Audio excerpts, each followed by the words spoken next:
ഈയിടെ പുറത്തു വന്ന വാട്സ്ആപ്പ് വിഷ്വൽസ്, അത് സരിത നായരുടെ ആണെന്ന് തോന്നുന്നുണ്ടോ? അതില് അല്ല എന്ന് ഞാൻ പറയുന്നില്ല. കാര്യം അതില് ഒരു 3 ഒഴിച്ച് ബാക്കിയെല്ലാം മോർഫഡ് ആണ്. പക്ഷെ 3 ജെന്യൂൻ ആണ്. അപ്പം അതിന്റെ സോഴ്സ് ഇപ്പൊ പോലീസ് അന്വേഷിക്കുന്നുണ്ട്. സെൽഫി വിഷ്വൽസ് ആണോ? സെൽഫി അല്ല, ഫിക്സഡ് ക്യാമിൽ എടുത്തതാണ്. പക്ഷെ സെൽഫി അല്ല. അതിന്റെ സോഴ്സ് ഇപ്പൊ എനിക്ക് പറയാൻ ബുദ്ധിമുട്ടുണ്ട്. ഞാൻ കൊടുത്തു ആർക്കാണെന്ന് എനിക്കറിയാം. പിന്നെ ഇരിക്കാനുള്ള ഒരു സോഴ്സ് പോലീസിന്റെ കയ്യിലാണ്.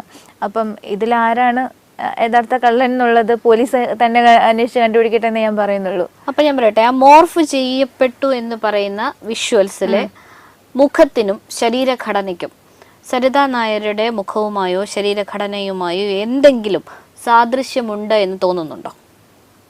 സാദൃശ്യം ഉണ്ടെന്ന് തോന്നുന്നില്ല. ചില ഭാഗത്ത് എനിക്ക് ചില വിഷ്വൽസിൽ തോന്നിയിട്ടുണ്ട്. ഞാൻ ഇപ്പോഴാണ് ഡീറ്റെയിൽ ആയിട്ട് നോക്കിയത് ഇൻവെസ്റ്റിഗേഷൻ്റെ ഭാഗമായിട്ട്.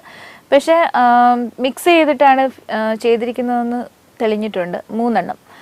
ബാക്കിയുള്ള 3 ആക്ച്വൽസ് തന്നെയാണ്, ഇല്ലാന്ന് ഞാൻ പറയില്ല. ഇതിനെതിരെ നിയമ നടപടി സ്വീകരിച്ചിട്ടുണ്ട്. CJM കോടതിയിൽ ഞാൻ പെറ്റീഷൻ ഫയൽ ചെയ്തിട്ടുണ്ട്. ഇപ്പം അന്വേഷണം നടക്കുന്നുണ്ട്. ഇപ്പം ഇതിനകത്തൊരു പ്രത്യേകത എന്ന് പറഞ്ഞാൽ ഞാൻ 2000 IT സെക്ഷൻ 2000 കൂടെ വെച്ചാണ് കൊടുത്തിരിക്കുന്നത്. അതായത് ഷെയർ ചെയ്തവർ, മൊബൈലിൽ കീപ്പ് ചെയ്യുന്നവർ, അല്ലെങ്കിൽ കീപ്പ് ചെയ്തിട്ട് പിന്നെ ഈ കേസ് വന്നപ്പോൾ ഡിലീറ്റ് ചെയ്തവരുണ്ട്. പക്ഷെ അങ്ങനെയുള്ളവർ രക്ഷപ്പെടാത്ത രീതിയിലുള്ള ഒരു സെക്ഷനാണ് ഞാൻ ഇട്ടിരിക്കുന്നത്. ഇവിടെ വരുന്ന ഒരു സാങ്കേതിക പ്രശ്നം എന്ന് പറഞ്ഞാൽ ഏകദേശം ലക്ഷക്കണക്കിന് പേര് ഇത് ഷെയർ ചെയ്തു. അപ്പം ഇതിൻ്റെ ഓരോ പ്രാവശ്യവും ഇതിൻ്റെ ഫയൽ നെയിം ഒരു പക്ഷേ ചേഞ്ച് ചെയ്യപ്പെട്ടിട്ടുള്ളത് കൊണ്ട് കണ്ടുപിടിക്കാൻ, ഇതിൻ്റെ ഫസ്റ്റ് സോഴ്സ് കണ്ടുപിടിക്കാൻ കുറച്ച് ബുദ്ധിമുട്ട് വരുന്നുണ്ട്. അപ്പം നമുക്ക് ആരോപണം ആർക്ക് നേരെ വേണമെങ്കിലും ഉന്നയിക്കാം. പക്ഷെ അടിസ്ഥാനമില്ലാതെ, തെളിവുകളില്ലാതെ ഈ ഒരു വിഷയത്തിൽ പ്രത്യേകിച്ചും ഒരാളെ ഹറാസ് ചെയ്യുന്നതിൽ അർത്ഥമില്ല.